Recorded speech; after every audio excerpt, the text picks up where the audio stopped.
Depuis son entrée à l'Empire State University, Peter s'est constitué un cercle d'amis avec lequel il s'entend bien. Il y a Flash Thompson, bien sûr, qu'il connaît depuis le lycée, mais aussi la ravissante Gwen Stacy, que Peter espère conquérir un jour, ainsi que l'étourdissante Mary Jane Watson, toujours prête à sortir notre héros de ses livres. Depuis peu, un nouveau membre est venu rejoindre la bande, Harry Osborn, avec lequel Peter s'est lié d'amitié depuis que ce dernier lui a confié être préoccupé par son père, Norman Osborn, avec lequel il ne s'entend plus depuis presque 2 ans. Alors que Peter rentre chez lui à bout de toile après ses cours, il tombe sur une prise d'otage au sommet de l'Empire State Building. Alors qu'il tente de mettre les malfrats hors d'état de nuire, ces derniers lui jettent une grenade fumigène qui, sur l'instant, ne semble pas avoir d'effet sur Spider-Man. Ce que le tisseur ignore, c'est que les bandits en question ont été payés par le Bouffon Vert, un super vilain qui est toujours parvenu à lui échapper, et que le gaz dégagé par la grenade a eu pour effet d'amoindrir considérablement son sens d'araignée. Assistant depuis les hauteurs à la victoire de Spider-Man sur les sbires qu'il a embauchés, le Bouffon Vert prend le super-héros en filature jusqu'à une ruelle où il surprend ce dernier à se changer en Peter Parker.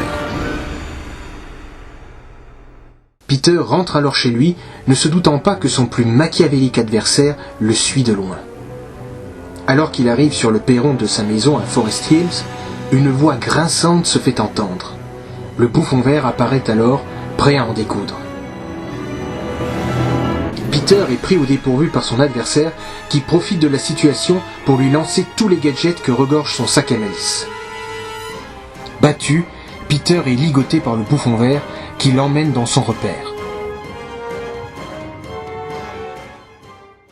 Une fois là-bas, il révèle sa véritable identité à un Peter Parker médusé. Il n'est autre que Norman Osborn, le père de Harry. Ce dernier se met à raconter son histoire.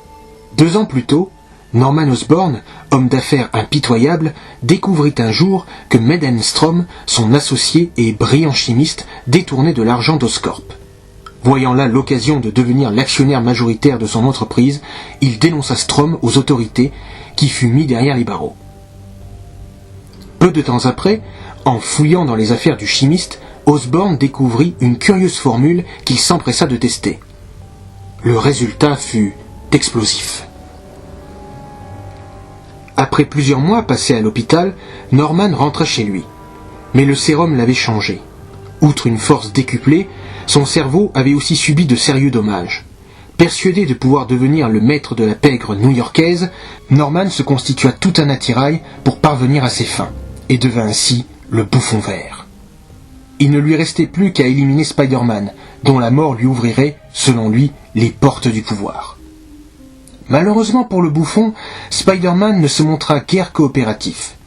Et, au fur et à mesure de ses échecs, Norman commença à devenir de plus en plus obsédé par le tisseur, à tel point que le tuer ne lui suffit bientôt plus.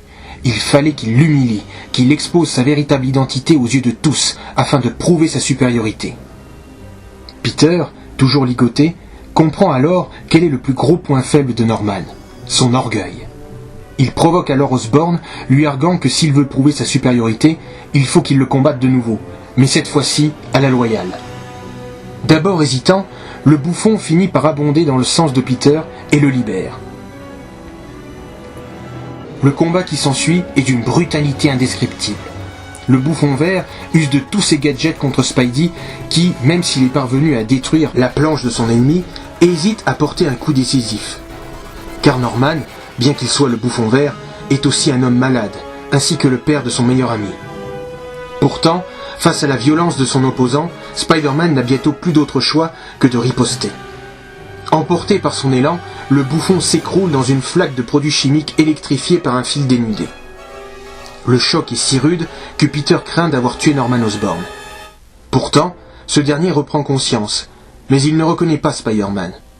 En vérité, tous ses souvenirs depuis 2 ans se sont évaporés. Il ne sait plus qu'il est le Bouffon Vert, et est même persuadé que Harry est encore au lycée.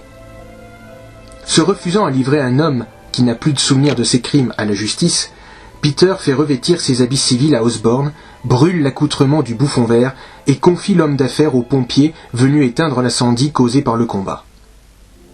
Et tandis que Peter rentre chez lui, rassurer une tante May folle d'inquiétude pour son neveu, à l'hôpital, un père et son fils semblent enfin se retrouver.